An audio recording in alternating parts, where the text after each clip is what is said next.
Good afternoon. Today's date is July 1st, 2023.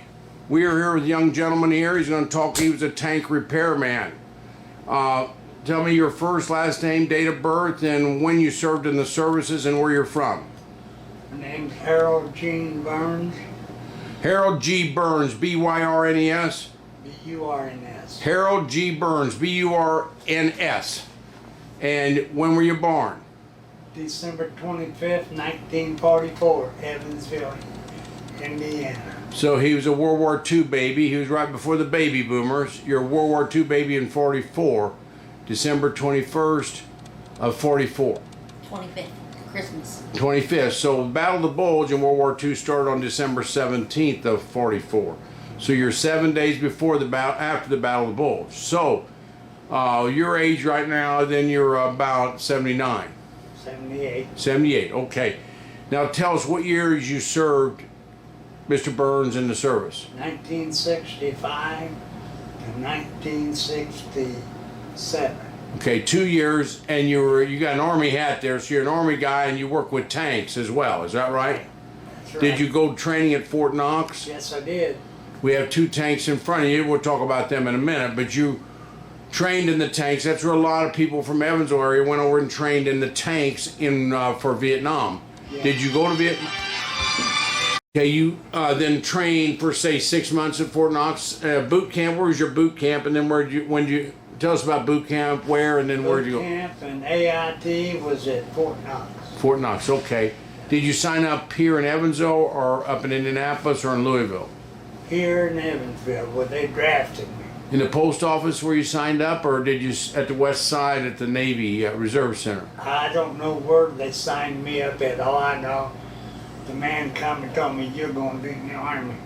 And what was your draft number? Do you remember? I sure, 314-46-2002. That's your number. Do you remember what your number was in the draft, like 1 to 365? Don't No, remember. I sure don't. But he said you were in. Did you go to Wrights High School? No, I went Central. Central. Where did you go to grade school? Hardwood. Harwood. Okay, yeah. All right. So then tell us, when you got in the Army, tell us a little bit about the experience.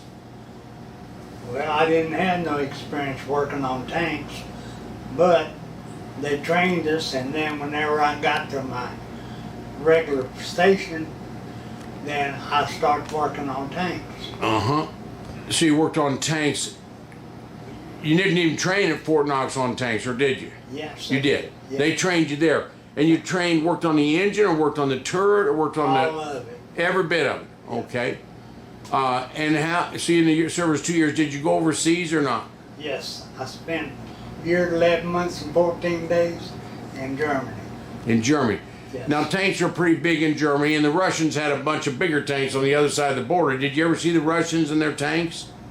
Yeah, I was on border patrol. So they were right there next to you, weren't they? Just about. Well, you could see them being there. And they were bigger than your tanks. Yeah, well, but we was waving at each other and got along great. Yeah. So, would you practice over there when you were over in Germany at all with the tanks? Yes. What was a practice like? Tell us what practice on a tank was. Oh, well, we drove on a field, and it was a great big place there.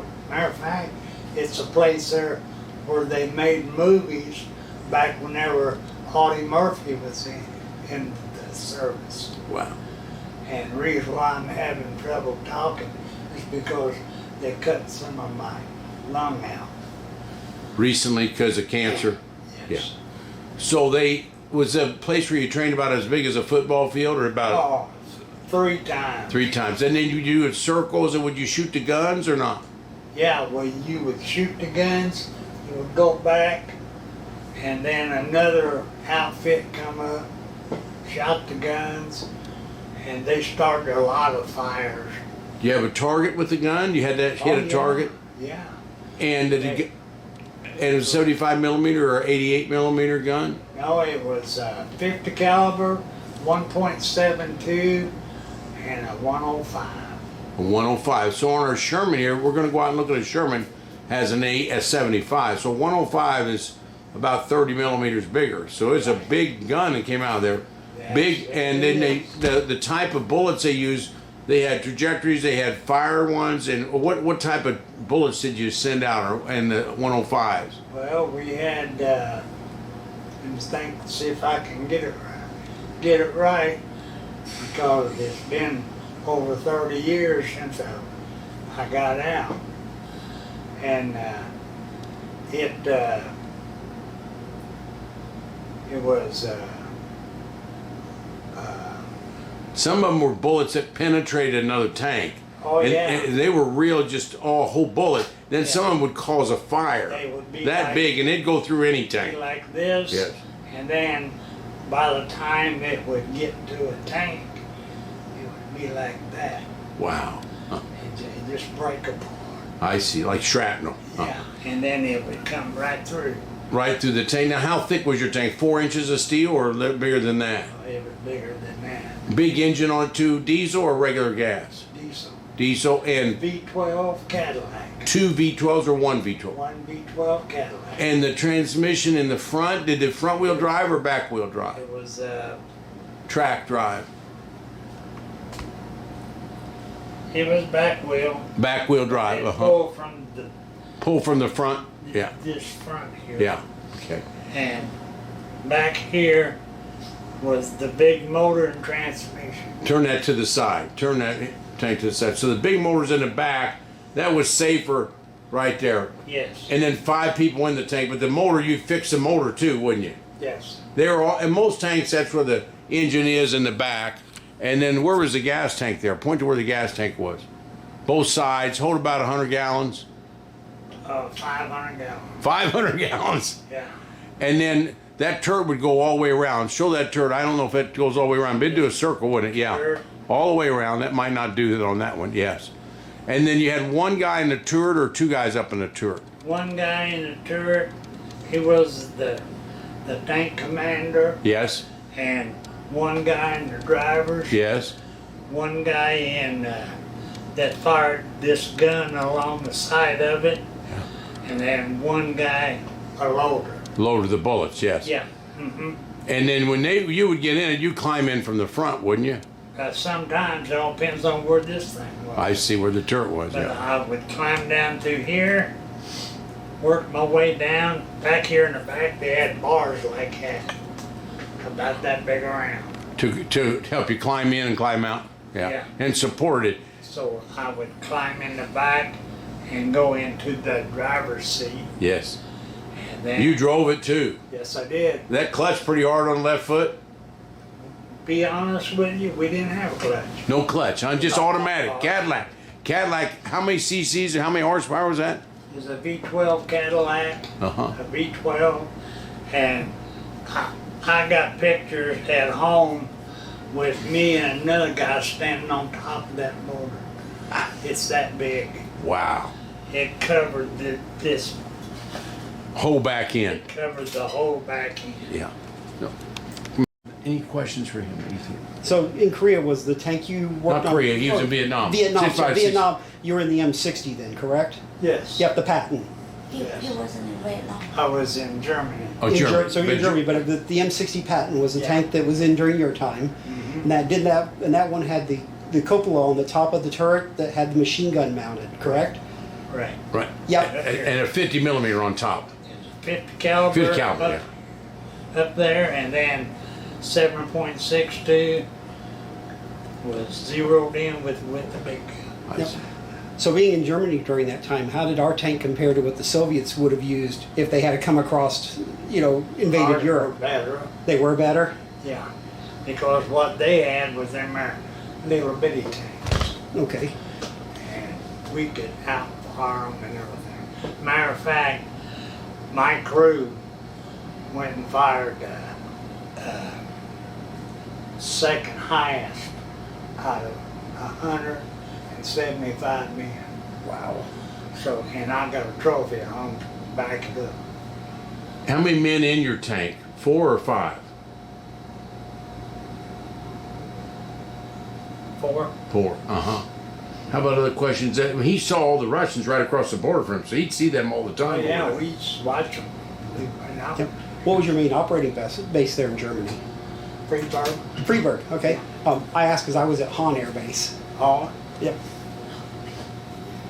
That's about all the questions I could think of, Mark. Okay. Off the top of my All right. head. So, during World War II, the main battle tank of the Germans was the King Tiger. That was their top tank, and ours was the Sherman. Going into the Korean War, we still used Shermans, but we were starting to get away from them, and they went to a tank called the M48, which eventually became the M60. And that as more improvements were made to the hull, to the turret, to the gun systems. And this is what Mr. Burns used, was the M60 and 65, 67. and Now, I trained on the M48s at Fort Knox. Okay.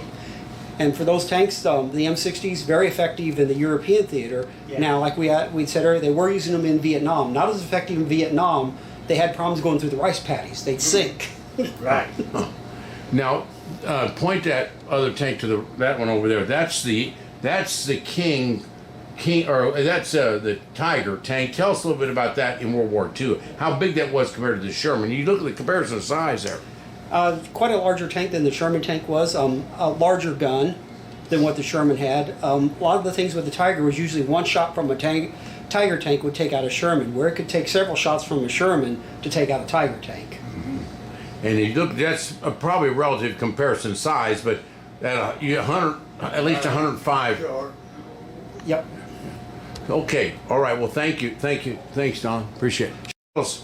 Tell us about what you thought of the military during your time in, and what you think kids need to learn about the military today.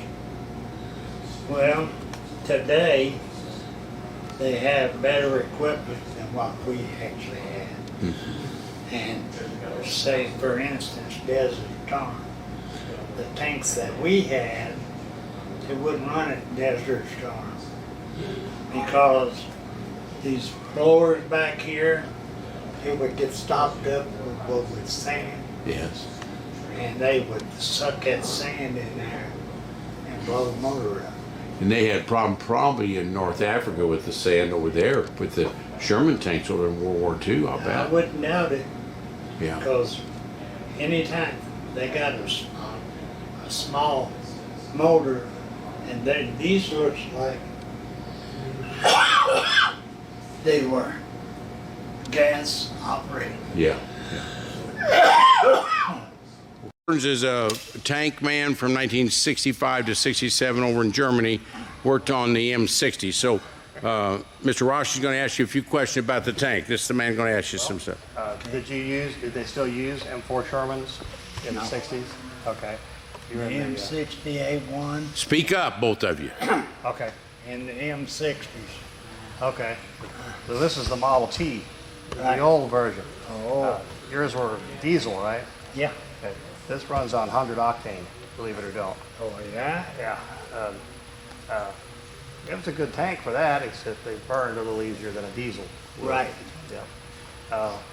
We operate this one because we are the Wartime Museum. We give rides on this thing. Yeah, But now you worked on them, correct? yeah, You weren't in the crew. yeah. Yeah, I asked you how those things were to work on. I mean, this thing's heavy. Everything on this thing is heavy. Yeah, they are. And the M60 be the same thing? Oh, yeah. Okay. What caliber gun? 105 was your main gun. 50 caliber was the one from the Tupelo. Okay. So we have a 30 caliber up on the top and a 75 on the front. Okay. So 105 versus 50 versus 30. 50% larger than the open Yeah. right Yeah, there.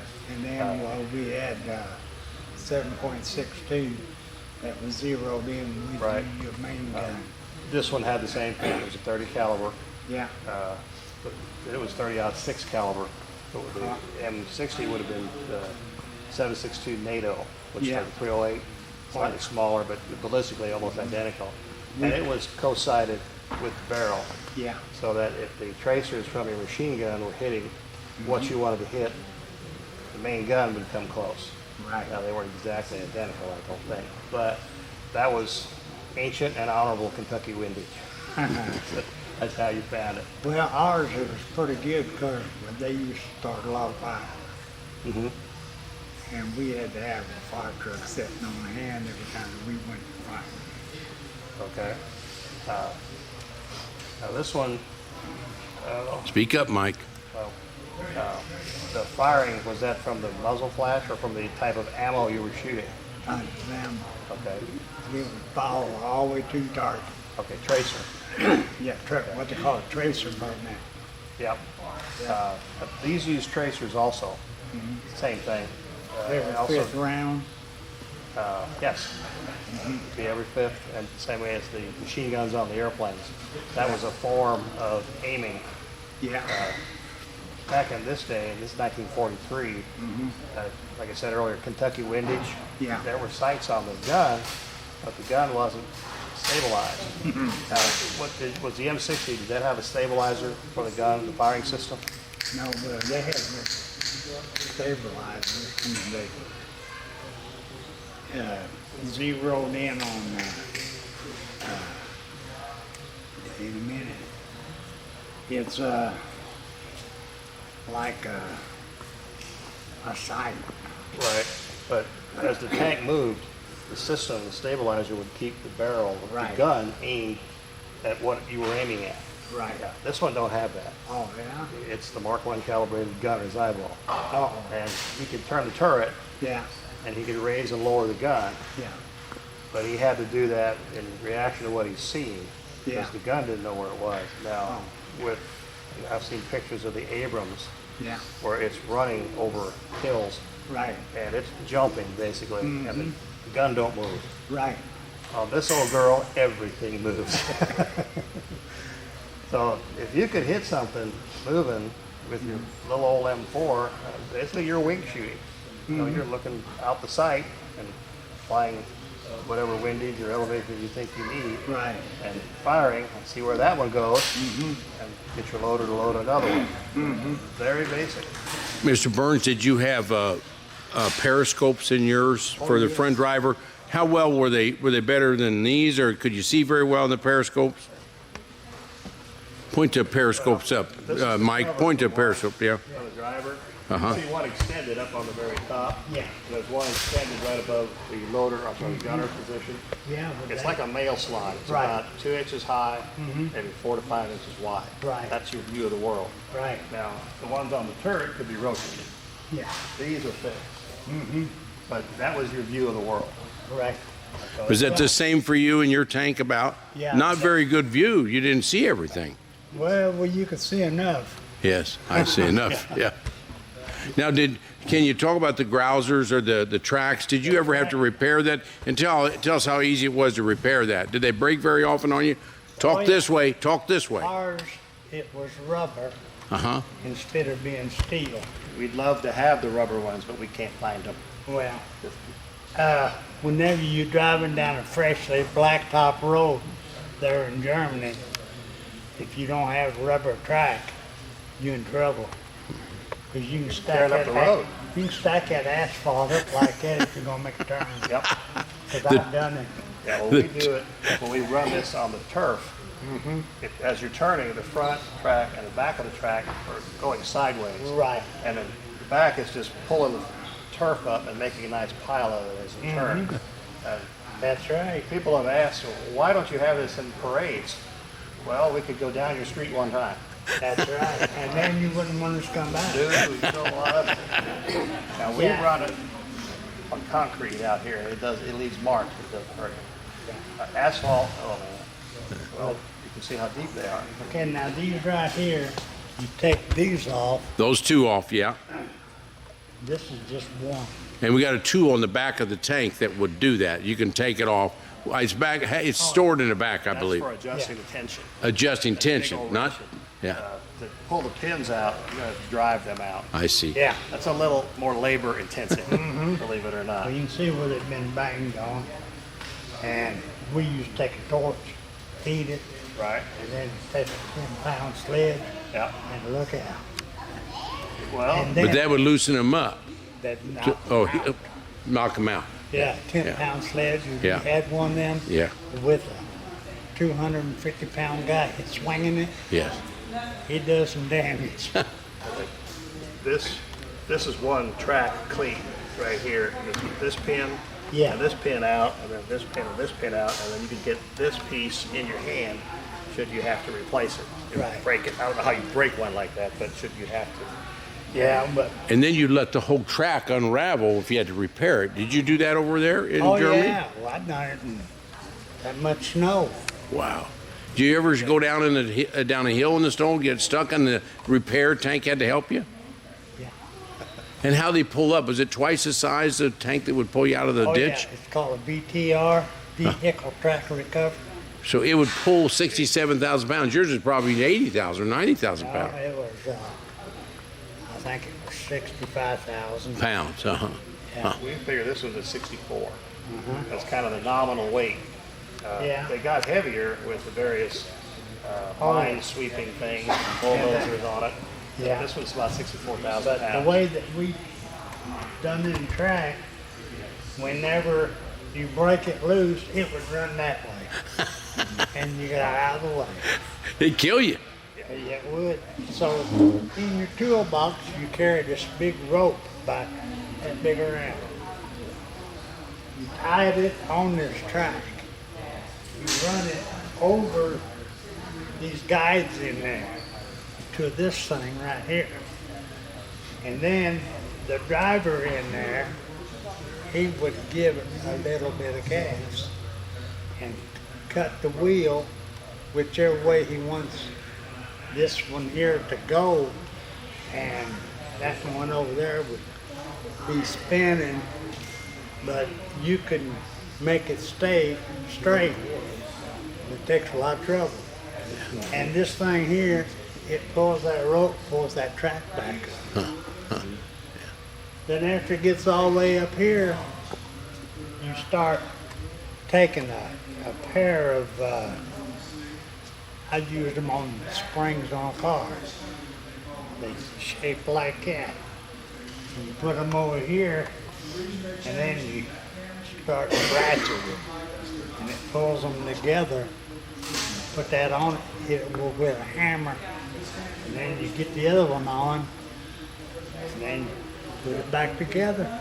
How long did it take you to change the track? It might take you about half a day. Half a day, yeah. Did they break very often? Do you have to repair them very often? No. Only whenever somebody would run through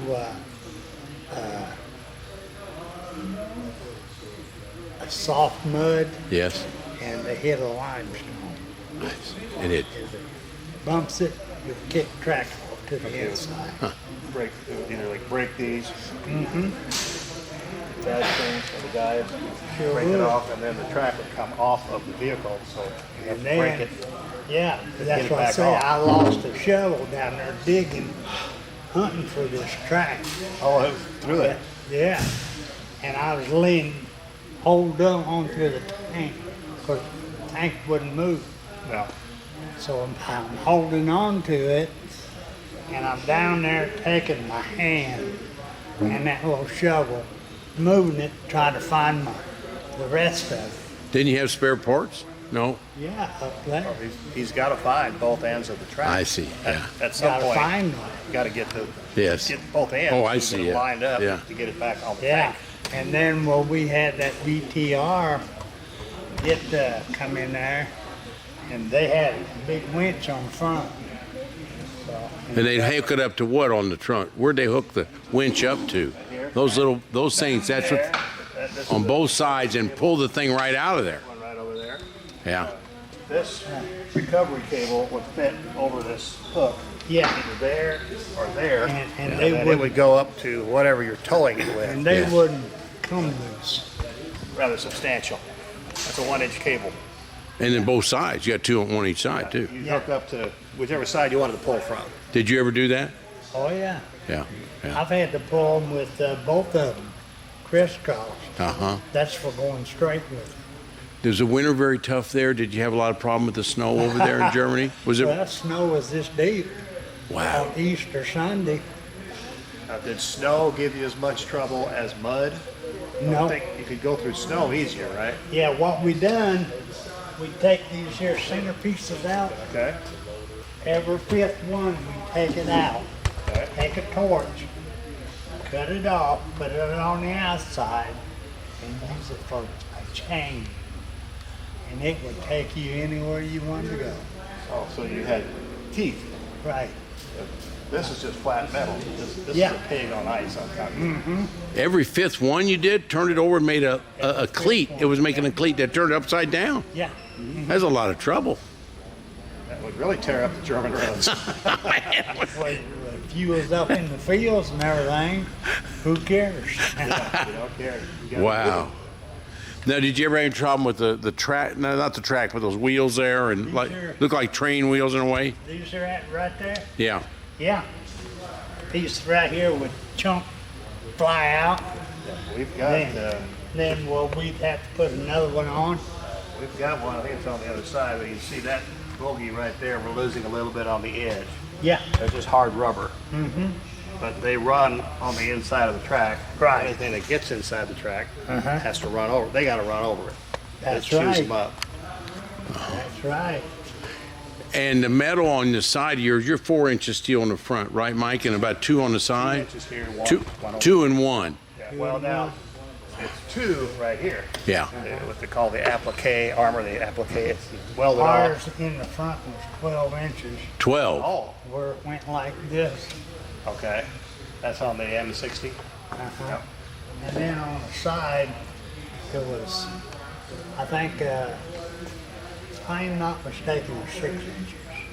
That's a lot But more. they had a bullet that would penetrate that. Wow. Well, It was the one that was this big coming out of the gun, and then it started tearing up. Then you had this Okay. little thing this big. that's what they call a sabot round. Right. It would go in there, and whatever was inside, you better get out quick. You couldn't get out quick enough.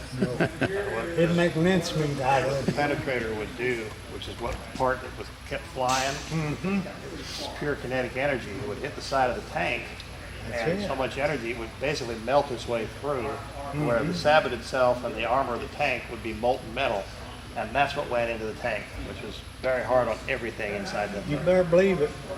And we took them and took one that was already out.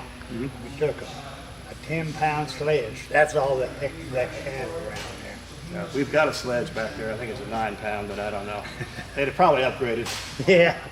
And we took that sledgehammer, hit it after we put this thing in a vise, and it would dent the bottom of the sledgehammer. You're trying to bend the penetrator.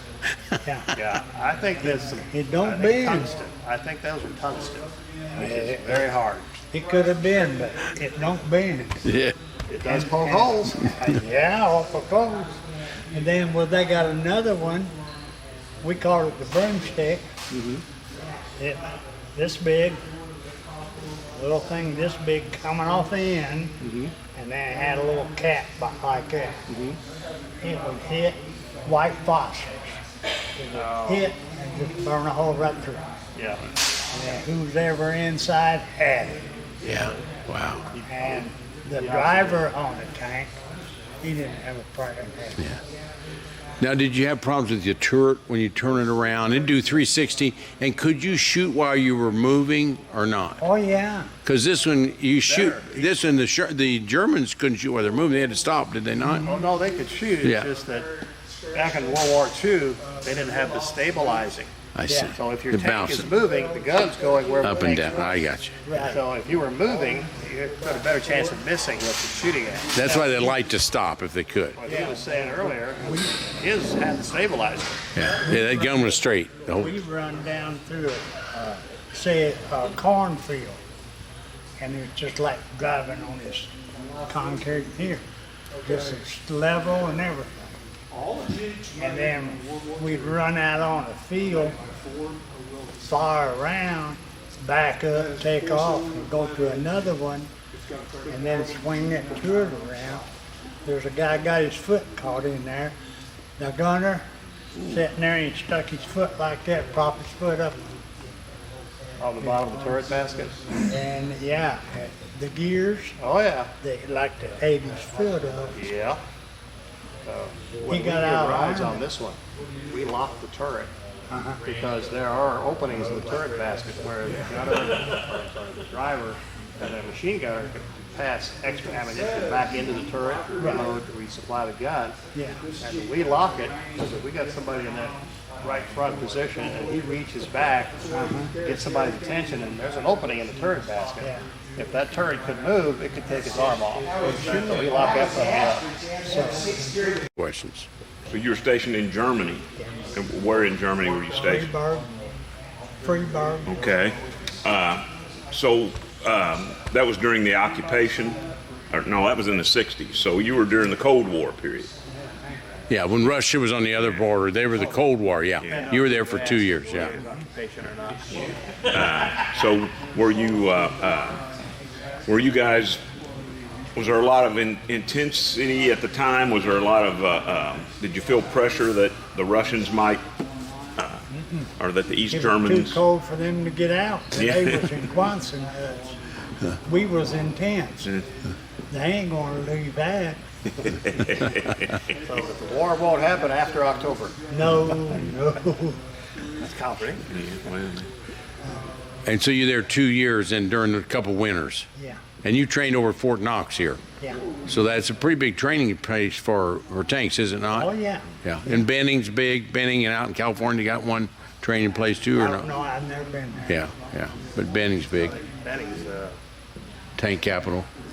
is it? But it's pretty big tank stuff. They According- moved the school from Fort Knox out west, might have been to Benning. Yeah. They closed the school. There was Yeah. a Harvard school in Fort Knox, Oh, did they? and they moved it. They moved it out west.